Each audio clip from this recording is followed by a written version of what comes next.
trying to make sure the black people know what their laws and they rights and shit. Feel me? Right. Colt, what's good, Right. man? Not Colt, sorry, Palm. Palm. Um, yeah, man. Like I said before, man. I'm just just trying to relax, going into my next, my next year Mm-hmm. of living and shit, and enjoying my time off because it's summer vacation. Right. Um, and enjoying this little bit of bread that getting out of my pocket, Yeah. enjoying it. You feel Yeah. me? I feel Getting a few things that I've wanted. that. I'm not worrying about things of Right. that nature, paying bills on time, Mm-hmm. stuff like that. I appreciate it. That's what I I like. like how it feels. That's what I like to hear. Irish man, what's your hater name this week, man? Um, um, I think my hater name this week is gonna be I think I'm gonna be Adam Silver's glasses. Mm, I'm rocking it. I'm jacking it. Cause That's a good one. I know that they be wondering what the fuck is going on. Mm-hmm. Mm-hmm. For sure. I guess we'll talk about that later We can because get into Yeah, that. we'll talk about that I later. read an article today that really shits on all these leagues trying to start back, Mm-hmm. and it made a lot of sense because I've been wondering about what the article said. So Right. I we'll get into that later on. I bet. We'll get into it later. Bet. Shit. Today, I don't know what I'm gonna be today. Oh, I'm gonna be Mr. Brothschild, man. We out here eating good. We out here eating good. We eating good right now. We eating good right now. So it's a blessing. But just like y'all, I've been chilling, man. Started a couple new gigs for a couple different clients, so been helping out on that. Nice. So I just been super busy organizing. Got some good things coming on the way on that end. So yeah, that's really what I've been focused on, man. I kind of detached from social media. There's just too much going on, and a lot of It's people way too much. just Yeah, talking to talk. I've been peeped. They just I've talking been to peeped. talk. I mean, I think we all haven't really been As active as we as usually are. active as we Yeah, usually are, or as we were definitely at the start of quarantine. right. Um, I be catching myself going to getting in my trade bag Hmm. like the other day.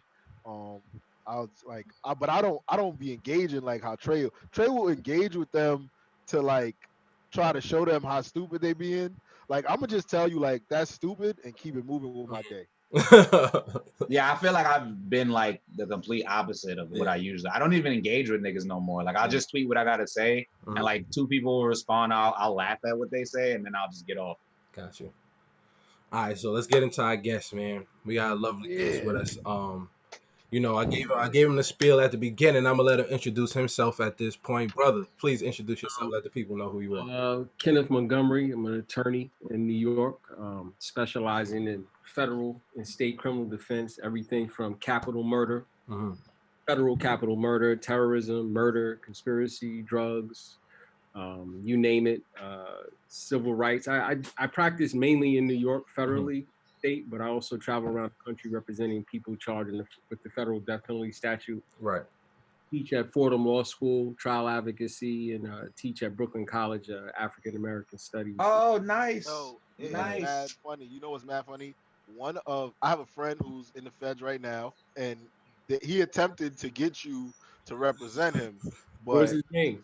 um, Oh, Andre, uh, yeah. We'll do that. Well, I'll tell you that later. But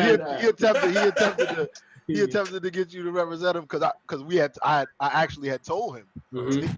to get Did he get sentenced? Go to trial? Is he yeah, he got sentences and all that, but I feel like if he would have listened to me, he might have uh, been better situation. he would have been a better situation. Well, how many months they give him? What they give him? You know what was They gave him like they gave him like he was already there. They Mhm. sentenced him like I want to say like a year ago, Hmm. Okay. and he got sentenced to like 78 months. Okay. That sounds about right. That sounds like a It was a guy gang. It was like a gang, one of them gang indictments. gang Hmm. indictments. We're at Yeah, in New York. yeah. It was like Linden, the Linden Crips. Yeah. Yeah. Wow. You know what? I think I might have had somebody on that case too.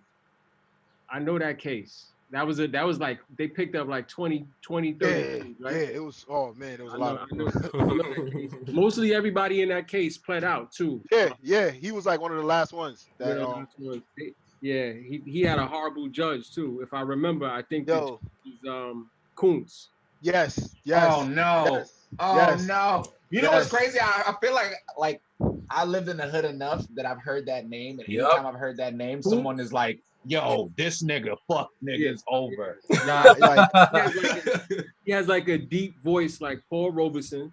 it's Um, exactly how he and speaks. he tells you about how he was raised in the projects and he Oh wanted to no. be growing up, and he delivers lots and lots of time Mm. to Yo, listen. When I tell you, as a black man, like Mhm. it was weird sitting in that court, seeing how he dealt with Nah, he's young black men. Mm. he's to many people will call he's not a fan, man. I'm not a fan of his, but Mhm. I'm not a fan of any federal judge. But when you get him, you're in a really tough predicament, man. Mm. That I can 100% agree. You feel like he's on his like Ben Carson wave, like niggas Sort of, like that yeah, that yeah. feel They like, could be in well, the same. They I could lived in be. the hood Yeah, yeah, before, yeah, yeah. so I could do Absolutely, justice on you. absolutely, absolutely. But you know what? Like To be fair, that's most black judges. To be quite honest, facts. Mm. you know, Okay. most. Okay. You know what? Let's get into this. So where you Mhm. from? Facts. Like originally? Brooklyn. I grew Brooklyn. up in Brownsville and Crown Heights. Oh, nice, nice. Which high school? Nice, High nice. school you went to? Oh, I went to King. I went to Martin Luther King High School in Oh, Manhattan. okay, got you, got you, got you, Okay. got you. Wasn't Martin Luther King the first high school in New York with metal detectors? Yes, it was one of them. All right. Yep. Yes. Uh, I remember that fact. I remember that I fact.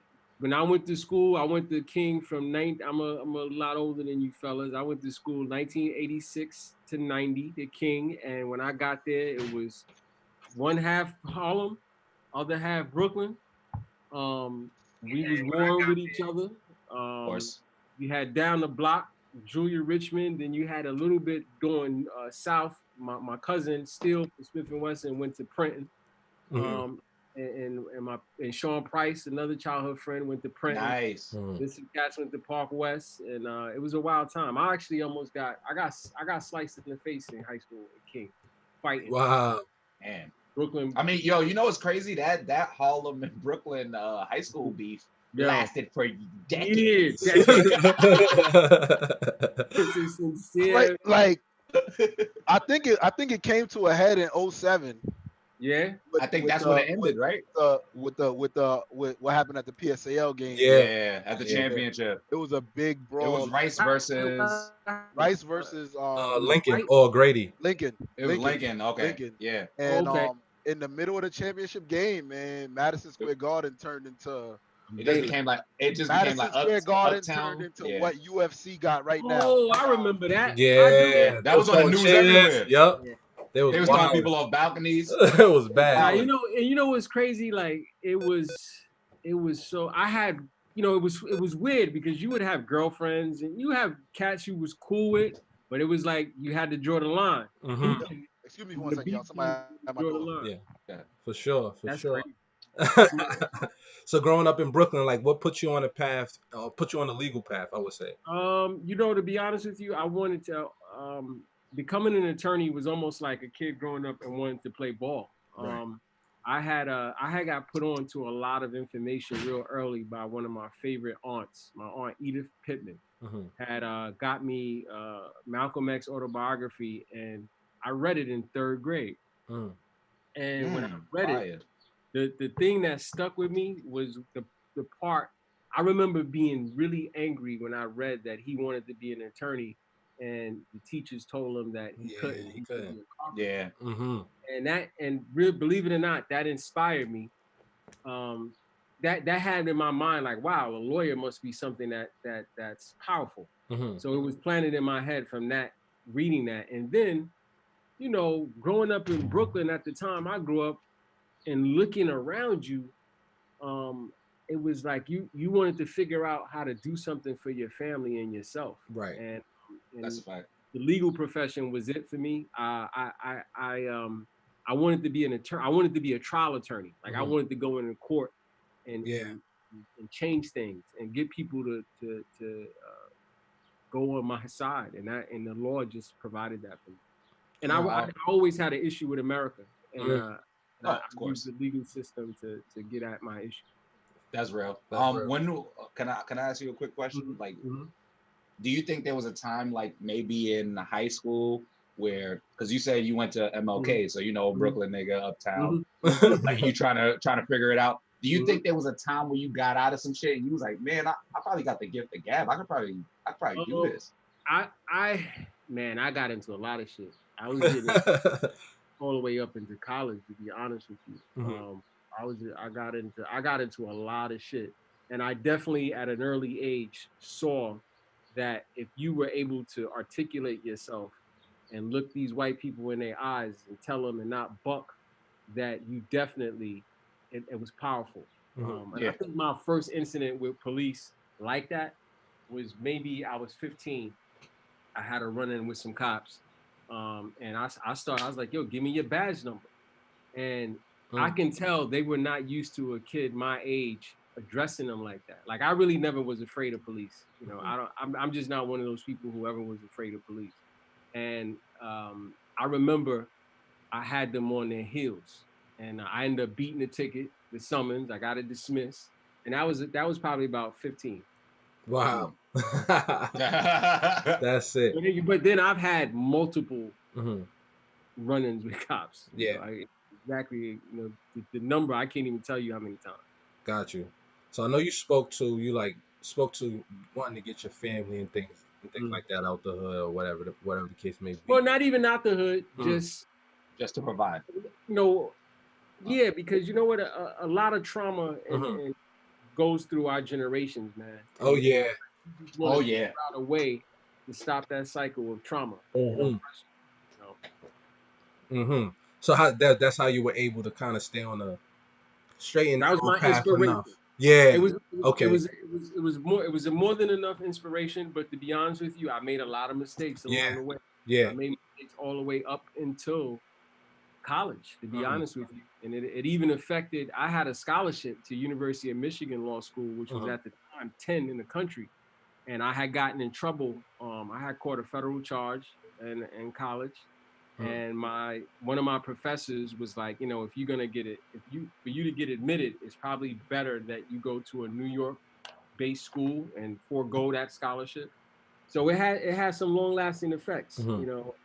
but I wouldn't I don't regret anything. Some people say that as a cliche. Yeah. I don't regret it because I made those choices and I had to.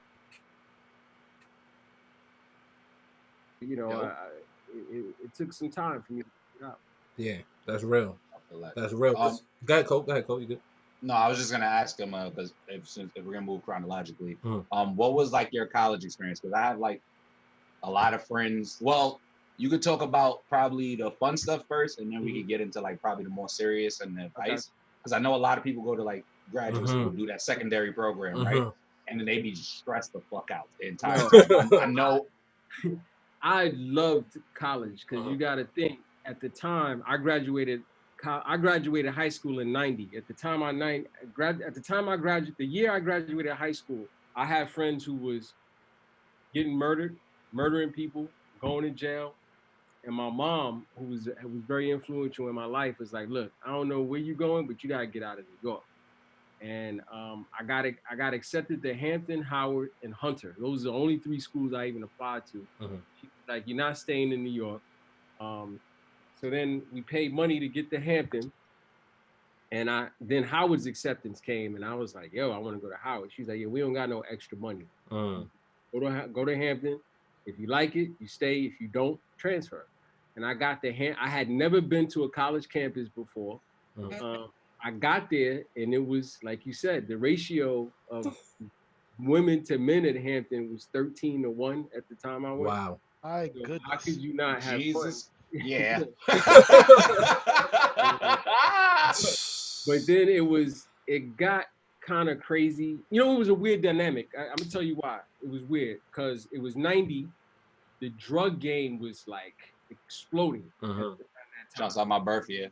So the dudes who was my mother was trying to make sure I didn't fall in the traps with.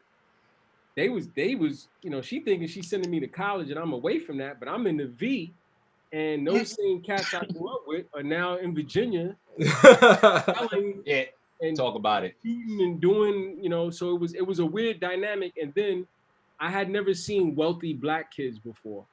And I'm not talking about wealth from hustling. I had never seen like Yeah, like generational wealth, wealthy, right? like actually Yeah. wealthy kids. And I got there and it was a shitload of wealthy kids. The majority of them were, and they were literally like they were radicalized by the hustling shit. Like they wanted to be cool and tough. So Mm. it was a weird dynamic. You know, you had uh square kids, you know, within a semester's time, they're hustling weed or Mm. coke. You know, so it was just a wild vibe, and it was wild. You know, it was a lot of shootings, believe it or not, in college. Because you Oh, had I believe it. We believe it. Newport News, We I all was just believe it. about to say, I Portsmouth. just like it's crazy that like as a black man, like the experience dead don't change Yeah, Mhm. that has to be the none of same us. everywhere. Cause I felt this when I the first time I got to college and I seen what what I thought people who were privileged doing. I'm like, Yo, it's y'all crazy. here trapping? Yeah, yeah, Yeah, yeah, yeah, Yo, bro. literally, it's literally them doing it for fun. It's crazy because yeah. I was like, we straight gotta up, rob. I was like, we gotta rob everybody. Nah, I just, seriously, and I that's just, what it was. Like, I remember like coming to St. John's and being in like the orientation with like a bunch of kids. Like all these kids are like mad rich. I'm like taking 2 buses and 3 trains like to get to get to St. school. John's from my crib. Like, and like all these kids are like here. I meet Trey and them. And like we all from the side, like niggas is from the hood. Like so, I'm Y'all like, from the okay, y'all from the start. Yeah. yeah, we from the stop. I'm from So Flatbush. I live Okay. in Flatbush now, but Yeah. we My from the people stop. So my people's from the start. My man 80 and hey, Oh, okay. 80, my man Blunt. There's a bunch of people I know Yeah. from the that's start. what's up. Yeah, my But family's from out there. Yeah, my whole yeah, family. my family still live in Marcus Garvey. But Oh, word. Okay. yeah, I just remember like me and Trey being like, oh, this where the niggas at. You feel me? Like you go to St. John's, it's like predominantly white, international. Like you know, when the black people there, all the black people come together. But So then I just y'all went to school with Cole, J. Cole? Yeah, yeah. He was yeah, there my freshman year. He was a senior, so we were both in the Okay. same Pan African organization on campus. Okay. Yeah. Yeah, but my one of my homies is his creative director, Felton Brown. He's Okay. from that's what's up. Flatbush.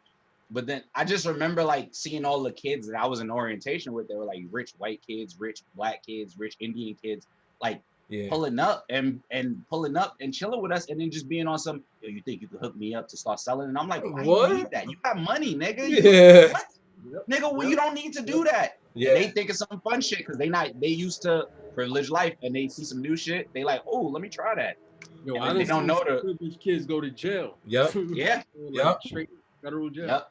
No That's a joke. fact. That's a So fact. it was fun, but it was dangerous. Mm-hmm. You know, Virginia was a hub for drugs, and then it attracted everybody. It attracted Brooklyn cats. It attracted. I never forget. One day I was in the Union, and I was looking in the Union, and I looked outside, and I seen a cat that I grew up with, who I'm super cool with, Tut, like Tut from Brooklyn. King Tut? Yes. Oh wow. On the campus. And I was like, yo, you know, but you know, I was once I saw that, and then you know, it was a bunch of dudes from the valley down there. It was the cats who was holding Puffy down was down there. Mm.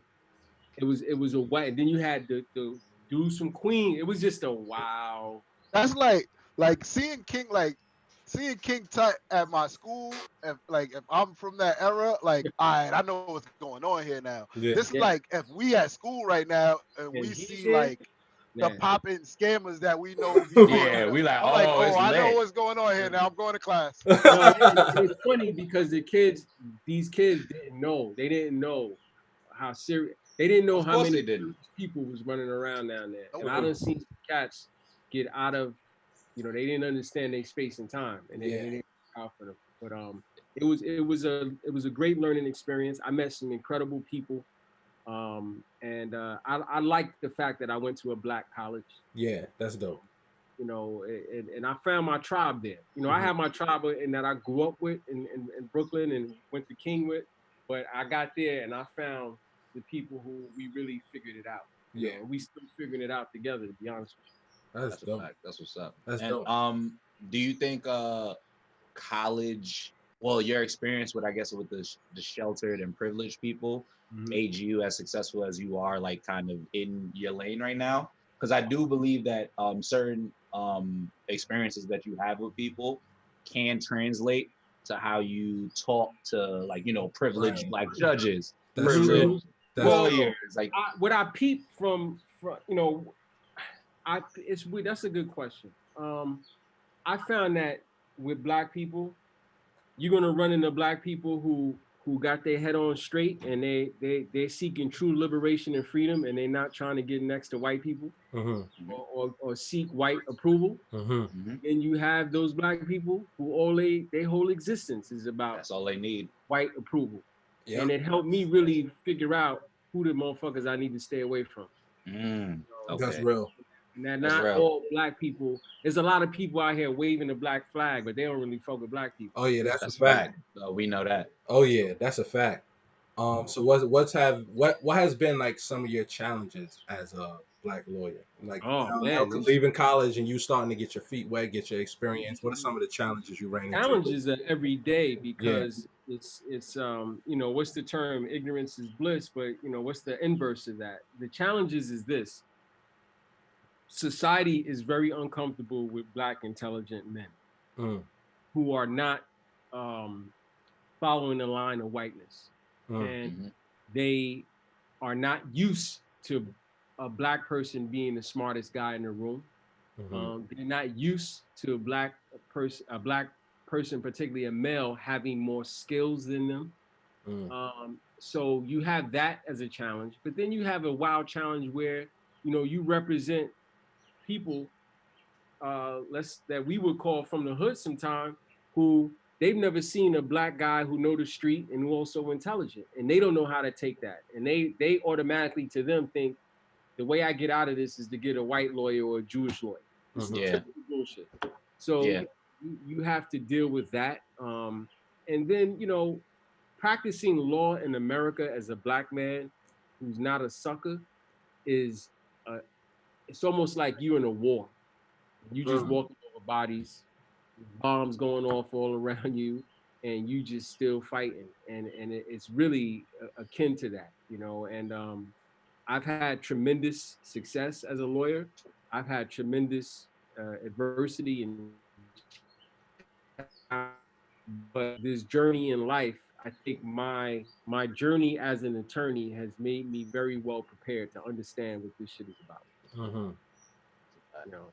And I've had, listen, I could tell you all kinds of stories. I had judges who, I started out my legal career as a prosecutor in Brooklyn. Mm-hmm. Um, I've had judges think I'm a defendant as a prosecutor. Nice Wow. ass polo suit. I walk up to the bench, um, right in 120 Skimmerhorn. I never forget. This was 1997. Me and my colleague, good friend of mine, Mike Choi, we in the park handling the cases. We go to approach the bench, and it's a judge. It was a judge by the name of Seymour Rocker, Rotker. Mm, He has his glasses. He looks down. He looks up, and without a beat, he says, "No defendants at the bench." As he looks at me, and oof. me and Mike was like, "What?" What? And he just kept it moving. I've had those situations. You deal with racism, systemic racism, and through conversations with your colleagues, Right. through comments they might make, and you Hmm. got to make it a point to, in my opinion anyway, you gotta draw the line immediately. If Mm-hmm. you don't draw that line, They'll it's keep a doing wash. it. It's gonna keep happening. It's a wash. And I was about drawing lines. Yeah. It was a tremendous challenge, and it's challenges today. I represent Yeah. people who the government want to kill, man. Mm-hmm. Um, that changes your perspective about life when you have to deal with that and to see how serious this American journey is. Yeah. That's speaking hearing you say that, like you walk into the courtroom and the judge just automatically thinks you're a criminal is like crazy to me because I always think of black lawyers as like top of the top. You know what I'm saying? Like that's Yeah. not something that you'll even think that would happen to No.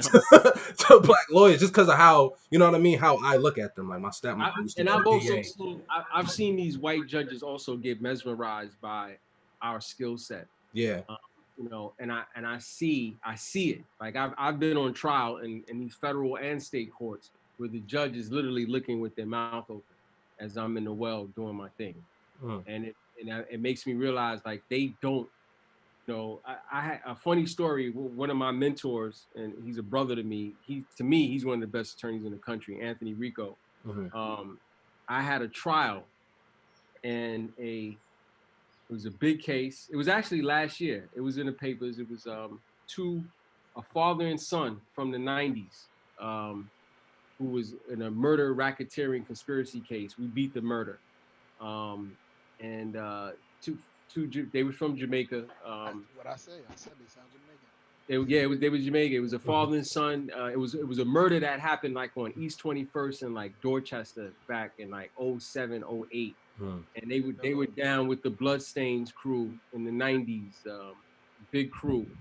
And I did my thing. I had a great co-counsel on it too. They did their thing for their client, and the judge, big, very well-respected federal judge, Irish judge, reached out to one of my peoples and said, "Joe, that kid is really talented and intelligent. Like, yo, where has he been?" mhm, And me and my partner spoke, and we was like, you know where we at?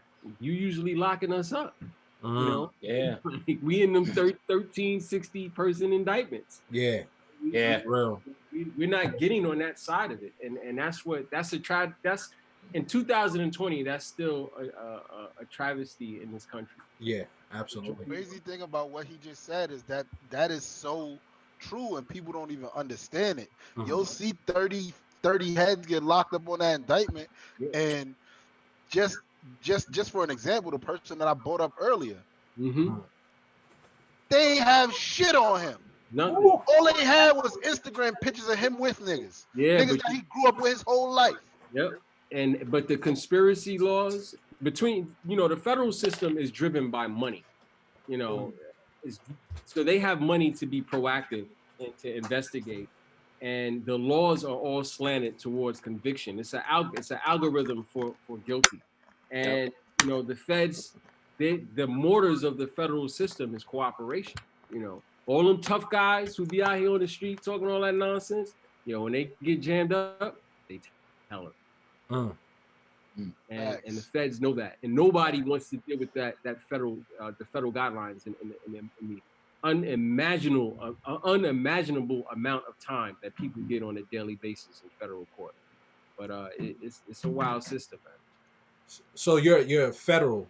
What? I'm federal and state. I Okay, represent. got you. But to be fair, most of my state cases are at this point in my career. When I first started out, I was 100% state. Hmm. But then, I've been doing federal work now for the last probably 7 to 10 years. Um, the majority of my cases are federal. Got you. Um, and a lot of them are usually high stakes, but the majority of my state cases are usually murder or special narcotics. I don't, Got you. What what is the most unbeatable charge? RICO, racketeering, Yeah. RICO. Yeah. Gotta be. Federal RICO charge is a tough one. It's a tough one to beat. Mm. Um, the jury instructions are really tough. What a federal trial in general is tough to beat, A because success rate like 90 something percent. yeah, they win about 96, 97% of the time that they go to trial. Mm, Jesus. That's a lot of That wins. so think about it. Y'all That's so many wins. that has nothing to do with the skill of the attorneys when you Nah, get. nah, that's copping I out. know. We know. That's Yeah. copping out. Yeah. my brother's copped out in 2016 to the Big Bronx case with all the Bloods. Oh, I was in that case. You was in that case? Yeah, Yeah. you talking about the it's a federal or state case. It was shit. What was it? I don't remember. I had the Bronx 120. I had a defendant in the Bronx 120 where they souped up Oh, 100. I Yeah, remember. it It yeah, was was like that's like a them. 100. $100 of Yeah, them niggas, That's yeah, them. right? That's like them. he said It the was like number 120. 100. Yep, Yeah, that was I them. remember that. That was them. So my brother Damn, got scooped up in some that of my one, mans got grabbed in that shit. I remember some of my mans I used to dance with. I was like, what the? Come bro. on. That I got year, But you know, probation in that case. Sean but Walker. but wow. here's another thing with that whole case. Just like Palm said about that other his other man's, like some of the people that I know that got snatched up just lived in that building with Yeah. niggas and Mm, they grew up with them. And so it's like you're always around them. So of course that shit is so crazy to me. it's It is. wicked. Yo, Rico is wicked, bro. That's Rico Rico is so might be the wicked.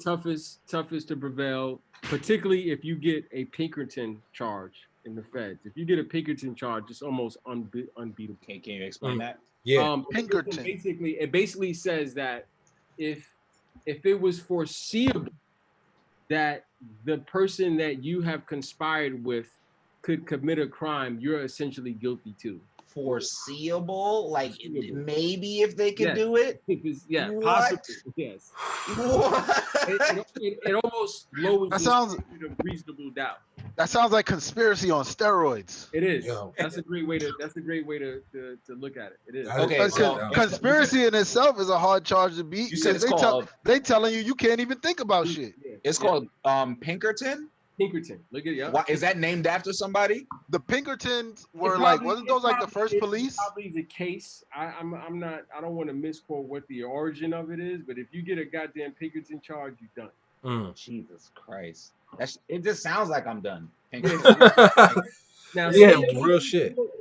state case, you have a shot because you can speak to your jurors. In the feds, you don't get to talk to the jurors. You only submit questions as you're picking them.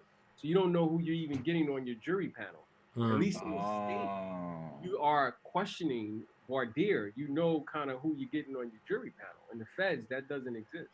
So All right. you say you just get questions I type You- the questions that and I then they think the jurors answer them. should be asked. The judge takes the questions. He determines what questions he think he should ask, and he asks the Whoa. questions.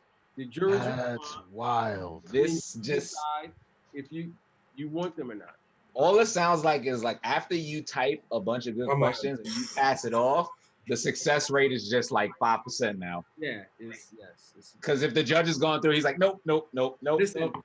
We want this Federal one. practice is, to me, in my opinion, the good lawyers, the really exceptional lawyers, they know how to try a case. Mhm. That if you do get that window of opportunity on this federal case that you can win, you know how to go through that doorway. And the other side of it is the sentencing advocacy, Mhm. getting these judges to sentence below the guideline range. That's what good federal attorneys do. They know how to assess a case. They know how to get through the Rule 16 discovery, and they know how to put their client in a position to get the least amount of time. If they're pleading, they know how to try a case and give them an opportunity to win if there is an opportunity to win, and that's what you do as a federal attorney. Wow. Okay, can I ask you a quick Hold on. question? Somebody said the Because Pinkertons were a detective agency for the Yeah, Yeah. they were. jailings. They were. Okay. I knew, insane. but Yeah. I don't know if But I that's don't think that got to do with the That's yeah. I pretty don't think that got to do Okay, with the gotcha. name. That's pretty insane. All right, so I mean, I feel like we've all been seeing what's been happening, what the cops been doing, right?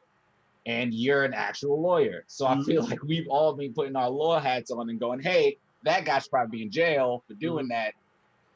How can like how would you make that happen in a court of law? Because I feel like you as a lawyer and you know federal cases and stuff like that, and I know they usually go up to big cases and they will protect their assets, of course. Like you talk, how you talking about police officers yeah, police accused brutality, like yeah, of misconduct, or accused of misconduct, yeah. crime. Well, here's the problem with that's a very that's a problem that's existed in America from the beginning of time. Mhm. Why do police officers get the benefit of the doubt? Well, they get the benefit of the doubt because in American society, in the American narrative, the police officer is there to protect the property and the white people from the scary black people. So when the officers do something that on another person would be deemed as criminal, Mhm. the first inquiry is, well, what did the black person do? Mhm. Because the American narrative is that we are subhuman, we are less than human. So that's the problem. And what typically happens is prosecutor offices, when they are, you got to understand the cops in the DA's office or the prosecutors, they work in a symbiotic Yeah, relationship.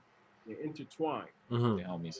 When it comes time for the district attorney's office to now play prosecutor with the police, they get stuck. Mhm. They Yeah, don't know what to do all of a sudden. And usually what they do is they lay out the defense for these officers. And these officers have a huge PR machine. You just got to think yeah, New York. New Yeah. York, yeah, the think about the budget for NYPD. yeah. We seen it Think about how finally. the We What? seen it. think about how their budget is in the billions. Six Mhm. billion. Yes, and think about the power that the unions have with these politicians. Just think in these last 10 years, Judge Shinlin, who I thought was a very good judge, had come down against the stop and frisk cases. What did NYPD do with Bloomberg? They ostracized her. They Mhm. went after her in the Yeah, pay, and that's what these cops do. They go after you, Mhm. and you need a strong prosecutor who can withstand that and deal with that.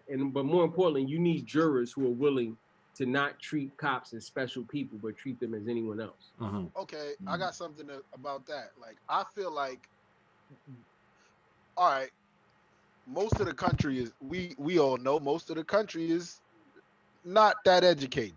Mhm. Absolutely. So why would we bestow uh something so important to a person's life on just the common man? Right. Because America is unwilling to create another system because they know that this system encourages the maintenance of a social caste system that's based on race, Mhm. yeah, and And and and they'll never not do that, because for them to not do that, or them to create a more equitable system, Mhm. would basically mean that they would have to do away with this system and their privilege, and they're yeah. never. Yeah, they would have to get rid of the oligarchy. Yes, and also, and unfortunately for us, because America is an anti-intellectual place. It always has been an Yes. Oh. Always, always. history from day one, but particularly in our community now, too many of us as a black and in the black community have joined the American spectacle, and we don't take Yes. value to being Hmm. educated and bright. Yeah, Yes. That is so true. So true. And so I think, yo, man, fuck that jury. I ain't going to no motherfucking jury service. I ain't. And I seen black people on juries. Sometimes they fold and they just follow yeah. what the white counterpart in that jury room Yeah. suggests. That's a fact. I've literally heard some people I know that had jury duty be like, "Yo, it was going on too long, so I just agree with what everybody Oh else nah, said." I went. I was Like, I was dead yo, serious like, about what are my you jury duty. doing? Like, why would you even go then We at need that us in point? those rooms, man. We need to be there Yes, for real, you taking need it to be in serious. I took it Yo, serious because it was but like, here's hold on, like it was like right. first, of course I avoided like jury duty and stuff. I forgot what book I was reading. I think it might have been either Ready for Revolution, Stokely Carmichael's book, or the very good. autobiography of Malcolm X. One of those when they were talking about the juries Mm-hmm. and being tried in front of your peers and things of that nature, and people going to jail because we got to skip jury duty because we got to go to work, we got kids, and we, you know what I mean, different things that we got to do. So it was like, yo, this is almost done purposely too. You Mm-hmm. know what I'm saying? To keep us out of those Absolutely. rooms. So when we get That's a chosen, fact. I think it's mad important because if you do get chosen or whatever the case may be, and it's somebody that looks like us, they're gonna need that perspective. That's a Mm-hmm. But fact. the also other side I realized too when I did jury duty, when I push when they, you know how, like, I don't know if y'all know if y'all ever did jury duty, but they ask you questions when they actually pick you and put you on the Mm-hmm. little They put jury you in the box, Yeah, box. right? yeah, So yeah, they asked, what was the question? They asked, are you able to take the opinion of a criminal that would be, I guess, uh testifying against whoever his client was, right? So it was like, yeah, why wouldn't we? Yeah, That was the he's simple human. question to me. He was like, Yeah, but it excuse wasn't. me, you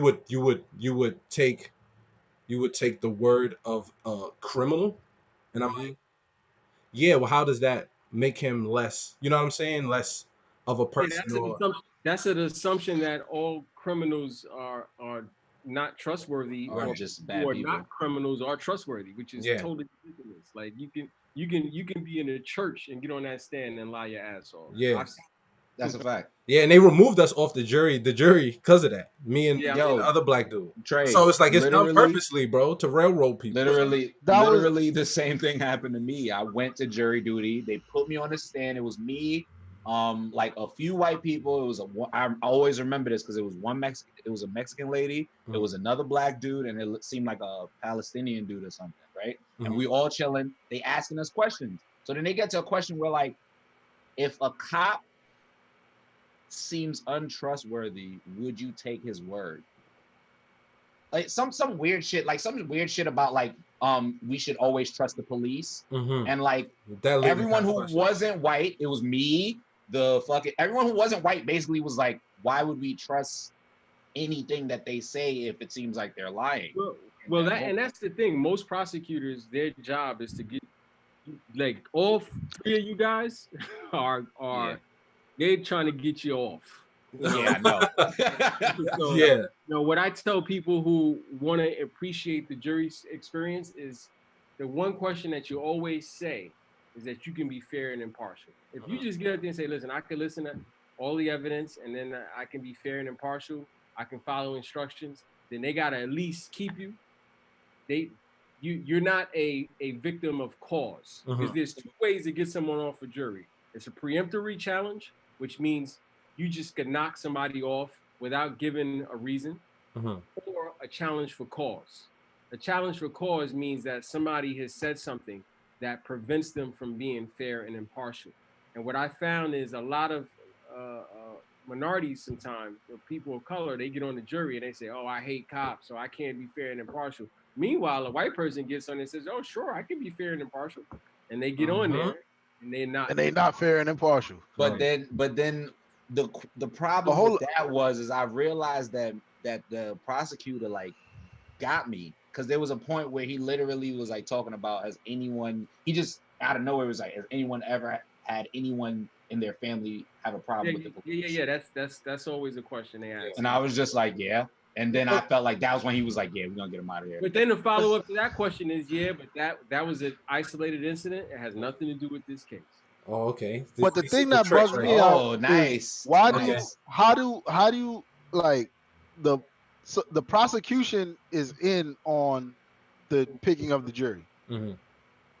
Yeah. The defenses as well. Well, yeah, what Yeah. happens Both. is, yeah. What happens is the defense and the prosecution both has the same number of preemptory strikes, and you have unlimited cause. So what happens is the prosecutor gets up. They first talk to the juror. This is a state trial. They talk to the jurors, get their responses. They sit down.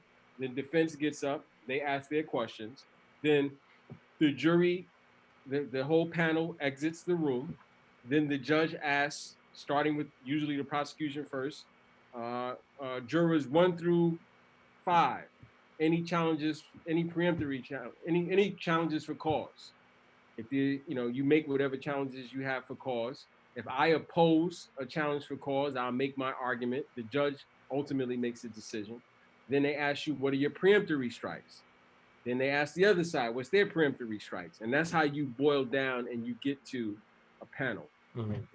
So So Okay. there are no laws or like laws where because since the defendant is the one who's on trial or whatever, I feel like they should have some kind of say in oh yeah, yeah. their. You're picking with your client. Like it's me and my clients in the Oh, same. okay, We're okay, figuring, okay, if okay. they're like, yo, strike him, I'm striking him. So But see, even there, like I feel but still, if I'm a black person, if I'm me and I'm on trial Mhm. and I'm supposed to be on I'm supposed to be getting judged by a jury of my peers. Mhm. mhm. No white people are my peers. Well, that's why when you on that panel, I mean, when you sitting there with your attorney and you looking at juror number one, and you can tell juror number one don't like you, and they from Bensonhurst, you better get that motherfucker off the jury. Mm, I Yeah. didn't know these things. I didn't know that. So yeah. all right, I got a because question too. I always Oh, we wondered about learning. that. Yeah. God. Um. Yeah. So I guess taking it out of that and coming into now, seeing what everything that's going on with George Flynn and defund the Mm-hmm. police and abolish the police. My thought process has been they're offering us trinkets and paintings, right? Of course. Because we as a Band-Aids. community hasn't presented, demands and legal demands for how we would want the police held accountable. Or But not even. We not even. Why not patrol your own neighborhood? right, Why right, not? And I don't mean people walking around with uniforms, but why hmm not provide the glue and that firmness in your own community where cops are not even needed like that. We do those conversations aren't there even we happening. go, there we go, right, Yep. right. But the question I want to ask is like, if we did wanted to go that route, right? Mhm. What are our legal options? Say we had to come up with some demands or a list. What are some of our legal options to protect the community from the police? Say we wanted to go Well, that route. well, here's my thing. Who are you making the demands to? Right. One, and you can come up with all kinds of demands. Mm, The bottom line is, is it possibly or is it practical that those demands would be met? mm-hmm. How do you get someone to meet your demands in a Right. system Right. that's That's run facts. on um, political cronyism? Mm-hmm. Um, Yeah. you have to listen. If all the kids and just say, for instance, let's imagine this: if all the young people, imagine if all the young people, let's say the 15 to 25-year-olds in Bed-Stuy and in Flatbush started forming political parties, Mm-hmm. and they were aware of when the city council vote is, the assemblywoman vote is, the judges who are up Mm-hmm. for election votes are, and then they went in their community and they started organizing. Like Stokely said, Yes. voting is just a way to organize. Yeah. And then they started organizing and getting all those eligible voters in their age group to go out in masses and vote, to get grandma to come out and vote, get auntie to come out and vote. That's how you get these motherfuckers to meet your demands on certain levels. Right. That's how you Yeah. get that judge who's just doing nothing but dirt To down get the the fuck out of there. courthouse off the bench. Yeah, that's a One way fact. to do it. That's one way to do it. No, There's Fred's. other ways to do it. Imagine if you had a system where you educated your own young people, Yeah.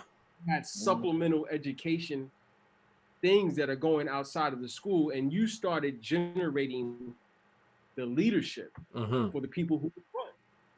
Look, you got a kid, went to college, smart like y'all, graduated from St. John's. I'm 22. I want to run for that council seat. And when I get on that seat, we getting rid of that board Mm-hmm. concerning education, or we getting Right. that cop in that station, we getting his ass out. We gotta Oh yeah. start doing stuff like that Oh, aggressively. oh yes, I absolutely agree. And I wanted to ask you that question because one, I knew you were going to go there because I always see what you talk about, and it's like you're a lawyer, but you put the struggle first, and you put the actual liberation of the people before you put being a lawyer. And I Mm-hmm. think that's what's always like made me always look at you and be like, you don't see it often. You see people say I'm a black lawyer and then put everything else, after it. Mm-hmm. You know what I'm saying? How They how put the are you lawyer able, first. how are you able to maintain this duality and have such a liberating mind Um, and also I think maintain, in that I lane? think it's a commitment to truth that Hmm. I'm about. I think I find my liberation and my freedom is not found in whiteness or white approval. Hmm. I think I spend a decent amount of time educating myself on what to be a good lawyer. Hmm. Because it's one thing you could be that guy out here talking all the time and saying shit, but then you get in the courtroom and you dropping the ball. Hmm. Yeah. That's problematic, and I'm not problematic um, in that regard. And I think I have a community of people who we hold each other accountable. I Hmm. think you gotta hold yourself accountable. When you can hold yourself accountable, you understand um, where you are and where you're trying to go. And I Yeah. think that's been my go-to. Just staying grounded, being about truth and gathering information Hmm. and being effective. You know. Oh yeah. Facts.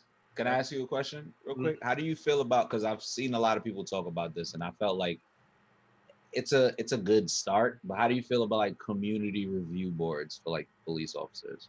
I think that shit is all bullshit. It sounds it literally it does, Because because it sounds like look, unless you're saying, look, these police officers have been killing us with no accountability for centuries. You know, Hmm. yeah, you can go in every decade and facts. find. I'm looking at my youngest now, and my youngest is 10.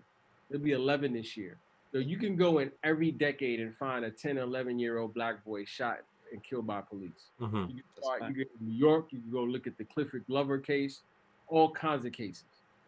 So how is that community board going to keep racist ass violent cops out of the police force? We I feel, don't. I feel like I feel like at that point that's something that become optics because it's a part of the Yeah. system. It's not really a part of the actual community. And then when you have Talk this shit, qualified Cole. immunity, right? Like when you have qualified immunity, it's like these officers know they have nothing to lose because they know if they do something wrong, they choke a motherfucker out on video for the world to see. They stick a baton up a dude's anus, whatever they do. They know that there's gonna be a police union, and Pat Lynch gonna get on TV and do his shuck and jive, And Mhm. cry then cry here and pretend like, oh yeah. God, we not villains. Now let's be real. If these officers had something to lose, Hmm. if they knew that if they did some shit, it would be hell to pay, then they would stop that shit. And we haven't Mhm. figured out how to give them hell. If we figure out how to give them hell, then that shit won't happen. But I feel like we're close, but we have to really figure it, because the A second lot of noise and distraction right it's now. yeah, Yeah. it is a lot of Yeah. noise and distraction. Because guess what they did? They put a big band-aid, which is like, oh, we're gonna take 1 billion away from a $6 billion It means corporation. nothing. It means Like, nothing. All right. come on, my nigga. Like, No, that So and here's the thing. You could defund all you want. That shit still don't stop racist ass cops from. Hmm. that's yeah, also a fact. So my thing about the defunding, like I really would like to see community arm and protect themselves. And Yes. Mhm. and and when you arm and protect yourself, it becomes complex though, Hmm. because you know who else we don't want to deal with? Yo, y'all motherfuckers over here selling drugs and killing each other. Yo, we ain't having that shit no more. Yeah. We don't do that shit no more. Yeah. Um, all that shit has to stop. Yeah. So to get that going, we need some really strong individuals of different generations who have a common goal at hand. And if Hmm. you get that, it can happen over time. Yeah. all right. Yeah, So that's I a got a fact. question, right? So like, That's real though. That's so. yeah, that's big facts. You So froze a like bit. outside Say it of again. oh yeah, y'all see me now? I'm good now. Yeah, Yeah, you we good. I see can it. see you. All right. So outside of like laws changing and shit like that, right? So like and all the marching and performative acts, Mm-hmm. like when we've seen change throughout history, when we've really seen things change for societies and places, it came from real revolution, Mhm. like overthrowing governments, Mm-hmm. overthrowing people at power. Like I would, if I'm not mistaken, either the Bill of Rights or the Constitution, like literally says that these are things that we could do. But Right. you gotta, but it goes back to what you said. You gotta have a plan to have a plan, and Yeah, you got that's a fact. Yeah, people have to be informed. If motherfuckers that's ain't a fact. informed and ain't concerned about doing history and reading things and challenging things, then it's hard to get there. But yeah, but I agree with you. I think society and people change laws. It's not the other way around. Laws only react to social interaction amongst Mhm. people. The Big Supreme Court is facts. only Yeah, reacting to what people are doing. that's a Okay. fact. Yeah, that's In a good point. America has done a tremendous job at making its society complacent and reliant Facts. on law and order. And the rule of law, which is what you'll hear that word bandied about a lot, but the rule of law is nothing but a mechanism of power for whiteness to maintain its supremacy. That's Yeah, all the that's rule of that. the road. I just Once people start challenging this intelligently, but through action, you will see some change. And I think you're right. It's an interesting moment, but there's a lot of distractions. I Yeah. don't. For me personally, here's my problem with where we at in history. We are at a place in history where I was talking to some people yesterday. Like, do any of us know what particular issues address the Indian or Korean community in America? Do we? Irish? We don't, right? Because they're not on Front Street. Black people's issues in this country are so complex that they are for the entertainment of America. And you can't yeah, clean your house on the world stage. Mm-mm. Like the most yeah, serious things that are happening in our community are discussed all the time, and everybody's telling us what we should or shouldn't be doing. It's Yes. gonna be hard to clean our house and become revolutionary and in that moment, performing for the world. And we need to close the curtains, Mm-hmm. close the doors, and get to it, and have a real reflection process and start figuring out what needs to be done. Until that happens, we just gonna be out here, you know, on the yeah. world stage. With a bunch of band-aids on us, thinking Yep. Yo, that that's things are so gonna true be because, fine. like, just taking a step back and just watching social media, right? One thing I've noticed is that um, it's gotten so, like you said, prevalent and on the main stage that our issues and what's going on in our communities, people talk about it online like it's content. Mm-hmm. Yeah. Like our issues have become content, and Content. and Yes. am I wrong? Like that's what it's No, it's No, almost the you're like. it's absolutely right. it It, brings the clicks in. right, People it want to just get the it clicks. feels like it's the next celebrity topic that happens, and then we just Yeah, move on. I'm just talking about in the social media space, theater realm. and just going off what Ken has said so far. It's like the only difference between social media people and the people on the ground is that social media people kind of have the direct access to the corporations, and the people that's watching are watching social media. They're not Right. watching the corners of the world of America where it's really suffering because they're not the loudest voices because they're actually in it. You get what No, I'm saying? But think about to it, and okay, that's the only way. You think how ludicrous this is. These just in less than a month's time, traditionally alienating companies, even a company like the NFL, who did everything in its power to suppress black consciousness, Hmm. can now put out a statement of saying, yo, we are against racism. The only reason you do that is because we live in this digital age Yeah. where yeah, everything is quantified and commodified socially and through social media. So, what's the branding opportunity? What can we do with this? What are the Right. numbers? yeah, that's a fact. Yeah. I And but okay.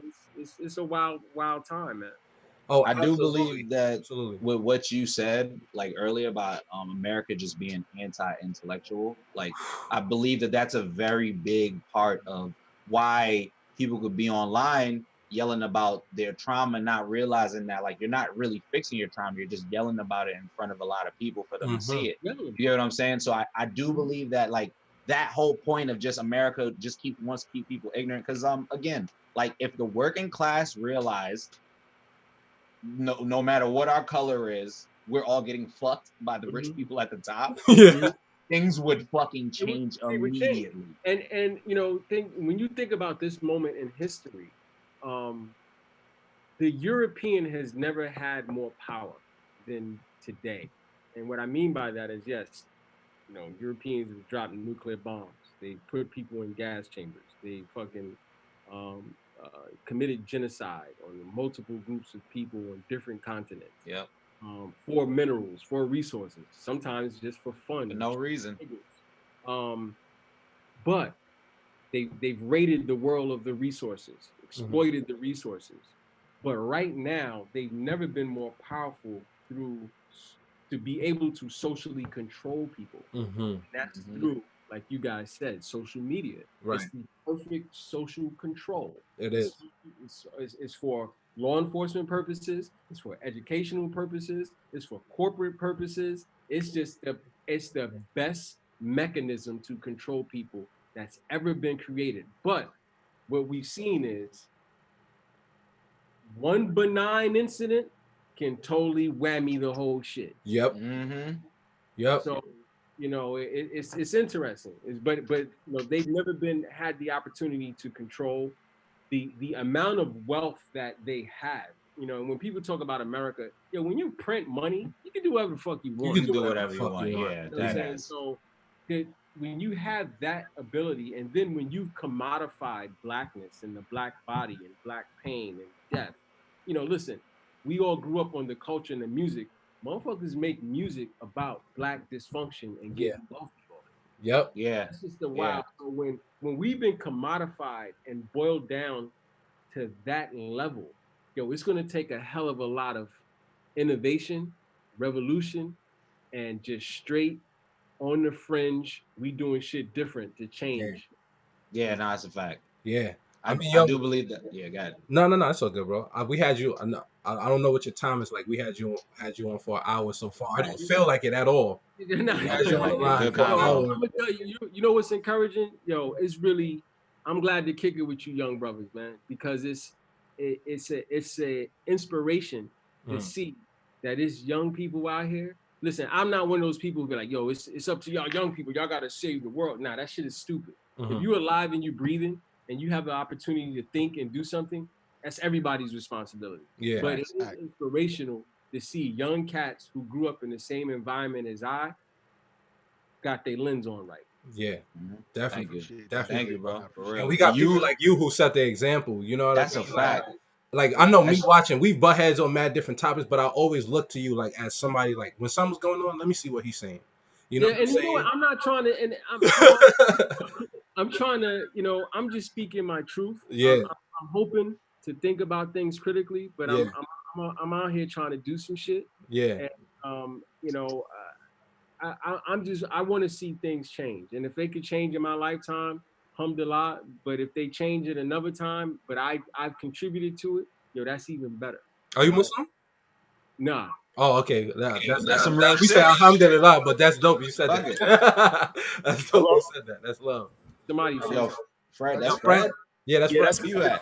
I've been listening. Y'all just can't see me. I was traffic's been crazy, but I wanted to first of all thank Kenneth because like the things that you're saying are dope, brother. Like I mean that really, and I apologize that I'm not visually there right now, but I did Mhm. want to ask you something as an attorney and what I imagine to be a very gifted attorney.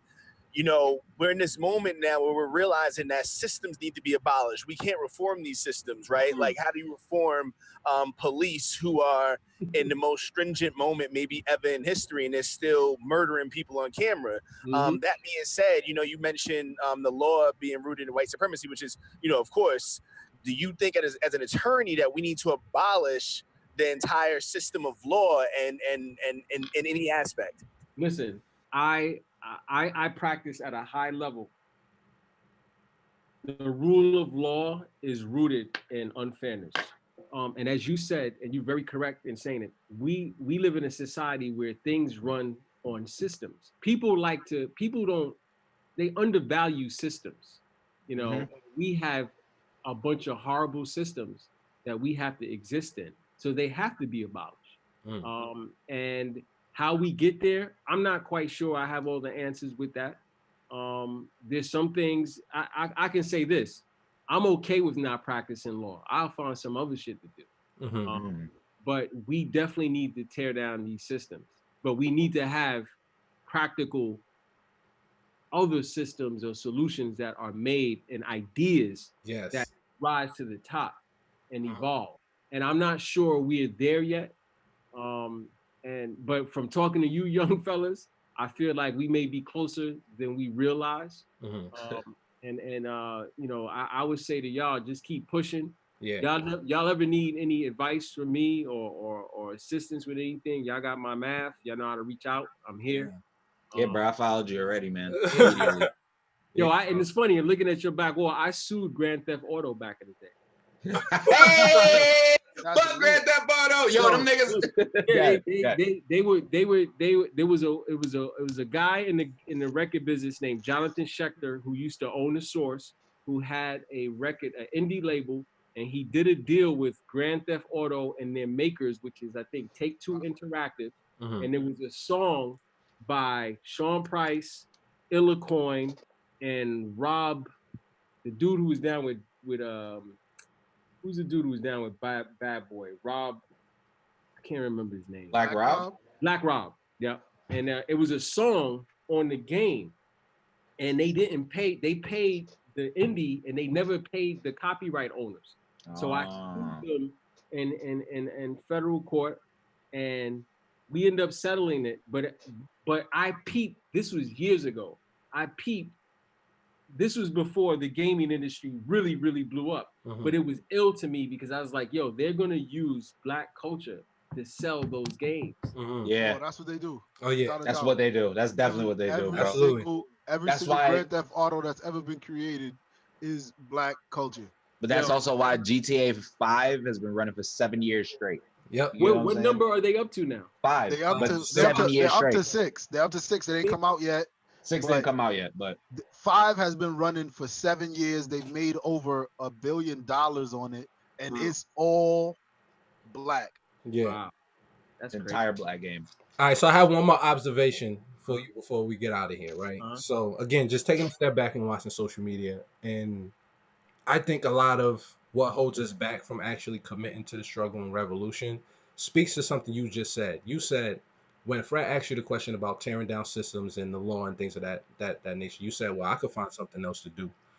I find that a lot of Black people suffer from the exceptional Negro syndrome, to where if I have this good job at this company, this is who I am. This is what makes me successful. This is what makes me exceptional. If I put out the best content, this is what makes me exceptional. This is what makes me successful. So it puts them.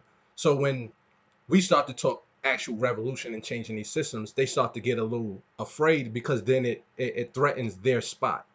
Yeah. I don't even think think you hit it all the way on the head, Look, because but you're saying, what you're basically saying is Black people don't know how to live without white people. A fact. They That's can't a fact. imagine a world where white opinion doesn't matter. Read all of Terry Cruz's I think tweets. it's deeper than even like knowing how to live without white people. Because like I don't even think niggas really care about that good job, but it's that what they can get from having that good Right? job How they look makes them their feel status. better than Yeah. other niggas. Yeah. So I can't live without the system that they created for me to thrive in. Mm-hmm. And I'm not even really thriving. I just look like I'm thriving because Right. I got the new iPhone. Look I at the just bought gram. some kicks. Well, look at social Exactly. media. We see cats look, and a lot of these gang cases. Like I'm in a case I can't talk about now because it's regarding some famous people. But it's some gang shit, Bloods, and I'm looking. I'm going through the discovery, and I'm looking at the discovery, and I'm like, damn, y'all just COINTELPRO yourself all the time.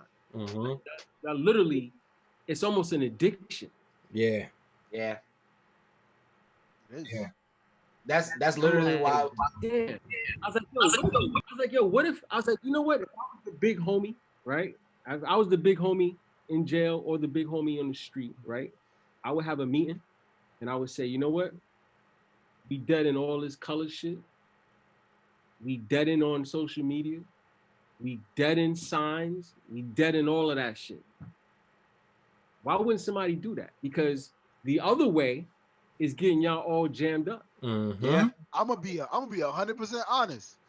I see it. We all three of us in here. We see all four of us. We see a lot of these dudes, these big homies. They come home from years of not being exposed to this shit, and as soon as they get exposed to this shit, they get just as crazy. addicted as the niggas who been here. Yes, and you know what? A part of that is I peep that is because people think time is linear. Time is, and when people think they miss something, they want to catch up. You can never catch time. Time is always gone. You have to be in time. And do whatever it want. Yes, cats don't know how to deal with that. Look, think about the Tekashi debacle, right? I represented somebody in that case. They weren't charged. They were subpoenaed as a witness. But think about that case where you had a cat get up with a gang that was under investigation.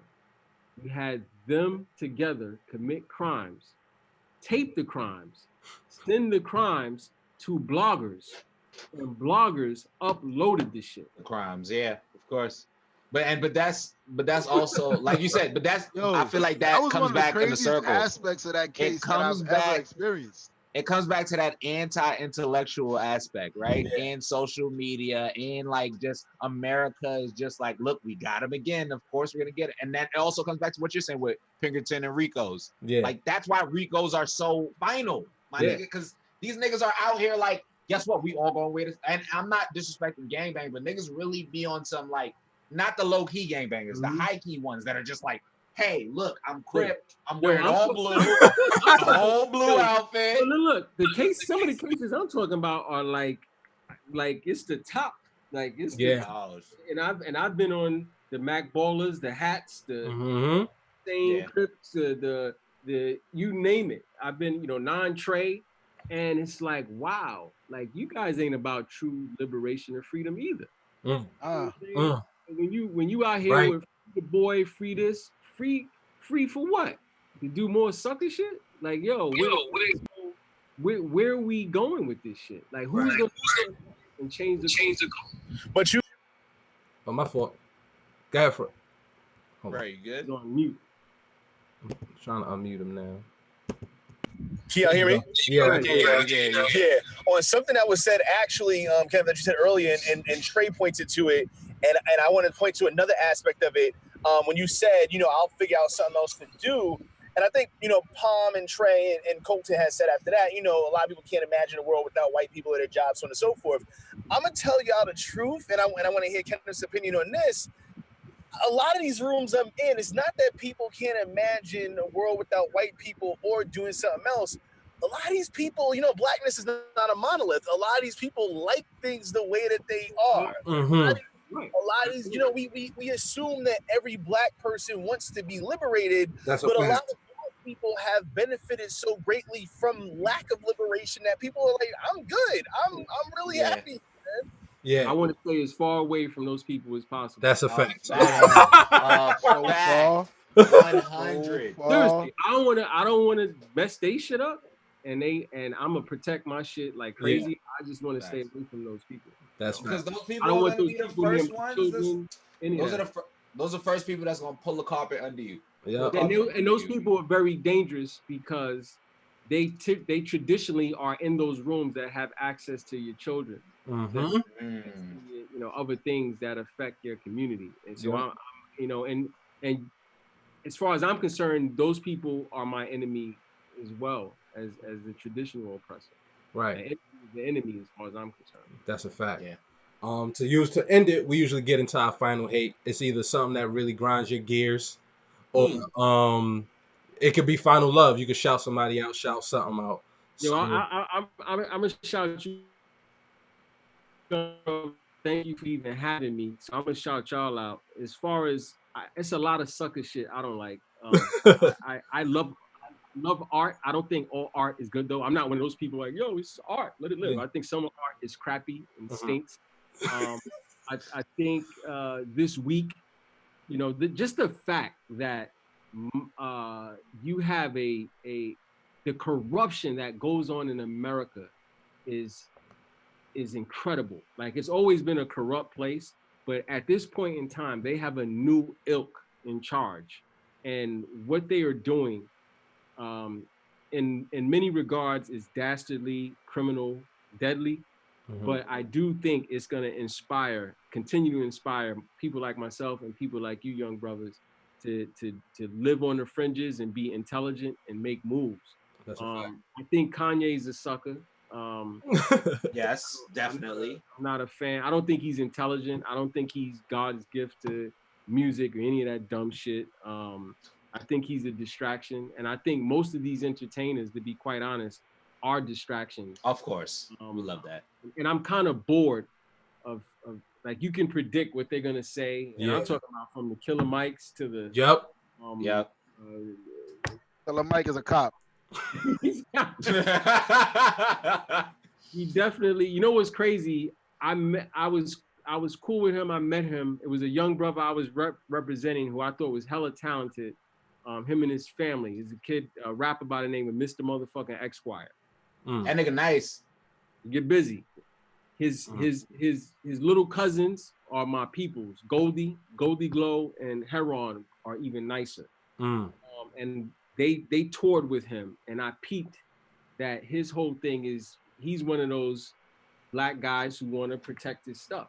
He don't really care about liberation. Yeah. I mean, I mean, he do a Yeah. lot. I Like get Killer that from Mike him. do a lot for the community, but I also see the little parts that I just be like, oh, okay. No, I mean he told you though. He told you he believes in black capitalism. He said, Oh, that's a fact. But he is a black capitalist, so yeah, I that's just so it makes sense. That's him why and that's his Ti take. both I like they wasn't be even hitting the mad at same. that, man. When he came and hit us with that cop shit, I was just like, I don't care if your peoples is cops, nigga. Them niggas is trash. Yeah. Nah, but you Get gotta out of understand here. when somebody says they are capitalists, you gotta understand it means Yeah. they intend to protect their Hold Yeah, country. on, they have they with the property, and police. Yeah, cops they with the protect police. property. Right. Exactly. So But yeah. yeah, Yeah, But absolutely. that's what I'll say as All far as right. it. Palm, what's good? Final hate. What's up, man? It's gonna be a little extended. Um, Hey, NBA, yo. NFL, MLB. Well, not the MLB because the white people are smart. They like, nah, like y'all gotta give us what we want if y'all want us to risk our lives. Mm-hmm. But the NBA and the NFL, Adam Adam Silver and fucking Roger Goodell, y'all are assholes. Y'all are two OD of the biggest assholes on the planet, and facts. every owner in those leagues, y'all are wealthy dickheads. Cause to force to try and force these people to play these dumbass games Mm-hmm. just With an because y'all alien need to ring. get like They need that scraps. distraction, Y'all man. need to get scraps because these are scraps. I don't care what nobody say. I Scraps don't and care how much. distractions. I don't care how much millions they making off of the TV deals that they It's, trying Mm-hmm. to get their money off of. that's a These are fact. scraps These are compared to what scraps they right was now. making Yeah, it's, with yeah, it's, people in the stadiums yeah, buying shit and spending money. These are yeah. scraps. So for them dying to get scraps, they are risking millions of lives because Yeah.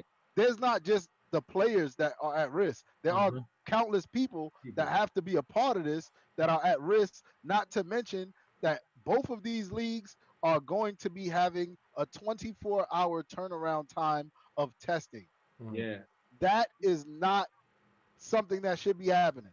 And Like, you Stupid. and you said it and you hit it right on the head, yo. It's scrap. You know it's scraps when these corporations give young, uninformed athletes millions of dollars. You know how much money they got to be making To to give you give these millions. kids you millions? gotta understand that. I don't think they understand that. I said it earlier this week. Me and somebody was joking about going to Kansas City to get jobs from the Chiefs because I, being an idiot, think was thinking the Chiefs are a small market franchise. They can offer a nigga money, but they can't offer a nigga money. And then they offer a nigga $500 million Millions. to play Yeah, son. football. Y'all gotta understand if you can offer a nigga $500 million to play football, what are you getting? Yeah. Half Yeah, a billion exactly. dollars to play. Yeah. So you're making so much more based Just off of know, that. over 10 years, they're gonna pay him a half a billion. They are going to make at least 10 off of his head. Yeah. Mm-hmm. Yeah, all a fact. He's getting nothing. Like we Mm-hmm. hype over it and it's a lot, it's big bread, but he's getting nothing. And this is the shit that they gotta do to get they nothing. Mm-hmm. This is Facts. trash shit. And LeBron and Dame Lillard, y'all said some stupid shit. Y'all said some shit like they forcing. This feels like I'm going to do a bid. Like You not. You y'all took that niggas don't choice. know what a bid feels like. No, No. Wait, Palm. Wait. They were on Beyond Scared Straight. That's what they meant. Like Yeah, they signed up to do the y'all, bid. Like it was y'all, like one of those y'all TV show type deals. granted Dame Lillard, you went a different route than LeBron, but y'all niggas have They lived a bugging. privileged life Mm-hmm. compared to other black people. Yeah. You are a part of the extremely talented, and you lived a privileged life. You never had to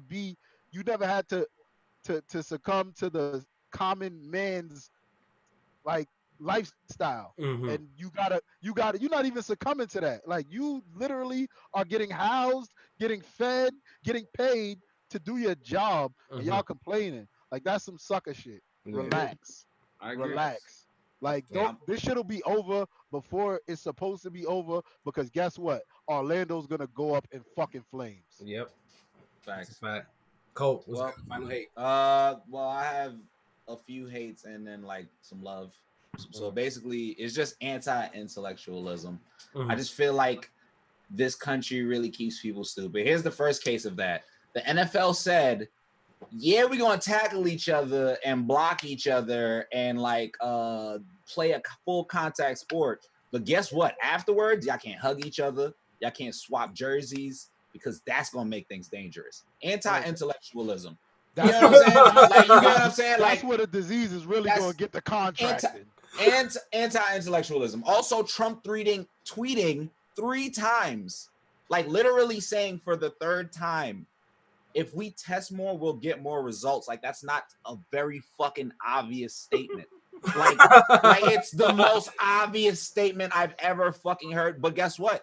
His fucking supporters think that shit. Yeah, that makes sense. That nigga smart.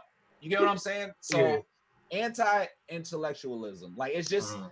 it's everywhere. Social media, people like snitching on themselves. Like, um, here's my least favorite thing now. All these videos with people recording racism, like, Mhm. and not even like just the regular racism, like maybe the person said the N word. They like people spitting in their face, slapping them, hitting them with a car, punching them up, coughing in their baby's face, and people are just like, "Hey, look at this. Why would they do this?" I'm tired of that shit. Like, I Yeah. really believe It's that like that Black is Mirror. This shit is wild. Yeah. Yeah. It's it wild. doesn't make any sense. Like, you want to get I get, and at this point, I just it's just like, what are you doing? You're actually not doing anything further than this. No. Like, Hmm. you want the people on social media to do things for you. So what happens when you post that video and it flops? Right. You They, get what I'm saying? Like they that. never gonna report racism ever again.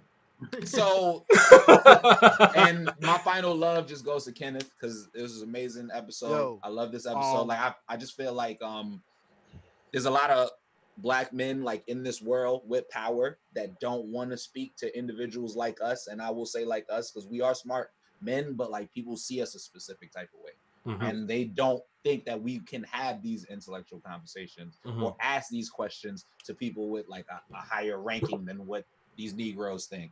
Hmm. So thank you for It's been coming an out honor, here. bro. Thank you for showing us love. honor to I'm gonna us, be man. Honor to following you. us. We're gonna be hitting you up. Word up. This was just I'm here. amazing, man. You Thank you. might see me in Brooklyn, man. I'm everywhere out here. That's Hey, what's pull up. up, man. Hold up, before you go, Smith, I got some love I wanted to give out to Oh yeah. um NASCAR. I don't know how anybody else feels, but I know that NASCAR don't need us. Hmm. They don't. NASCAR don't need us at They all. don't. So their performative acts are actually real. They Yeah. And need I something. feel They I do. feel the genuineness from that because Hold they on. don't need us. Nah, they They don't. don't need No Bubba market. Wallace. They don't. No They market. don't. I don't. I mean, I watch NASCAR because I'm a sports nigga. I watch sports, but they don't need my one viewership. Hold on. But here's another thing that I will say, Palm, that made me kind of more believe in NASCAR.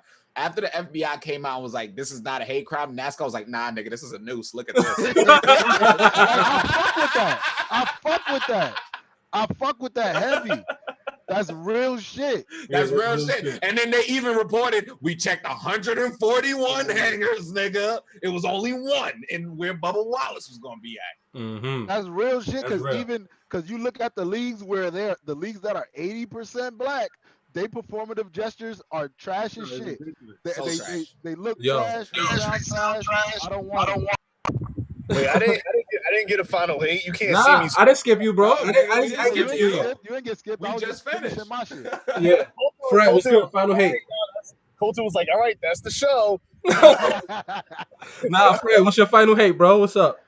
My final hate piggybacks on I'm behind the fucking park car.